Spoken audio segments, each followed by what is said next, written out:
રામનવમીના પર્વ નિમિત્તે કાયદો અને વ્યવસ્થા જાળવવાના ભાગરૂપે કટોદરા પોલીસ પણ એક્શનમાં આવી છે અને કાયદો અને વ્યવસ્થાના જરૂરી આયોજનના ભાગરૂપે કટોદરા વિસ્તાર, જેમાં ખાસ કરીને પરપ્રાંતીય લોકો વધુ રહેતા હોવાથી કોઈ અનિચ્છનીય બનાવ નહીં બને તેની તકેદારીના ભાગરૂપે કટોદરા પોલીસ મથક વિસ્તારમાં પ્રથમ વખત ડ્રોન કેમેરાની મદદથી તમામ વિસ્તારમાં સઘન ચેકિંગ કરવામાં આવ્યું હતું અને પોલીસ ઇન્સ્પેક્ટર ભાવિક ડી શાહની આગેવાની હેઠળ police sub inspector Jankaben Mir, JG Chaudhary, SM Patel, Bhupendrasinh Vaghela અને MN રામાણી તથા પોલીસ સ્ટાફ સાથે રામનવમી નિમિત્તે કાઢવામાં આવનારી રેલીના સમગ્ર રૂટ ઉપર ફ્લેગ માર્ચ અને ચેકિંગ હાથ ધરવામાં આવ્યું હતું અને સમગ્ર કાર્યક્રમની સમીક્ષા શનિવારે સાંજે 7 વાગે કરી હતી। સાથે રામનવમીના પર્વ નિમિત્તે ગ્રામ્ય પોલીસ દ્વારા ગુનાહિત પ્રવૃત્તિ ધરાવતા પલસાણા તાલુકાના 3 ઇસમોની પણ ઓળખ કરી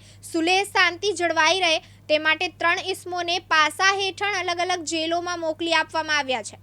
રમેશ ખંભાતી, દિવ્યાંગ ન્યૂઝ, પલસાણા, સુરત।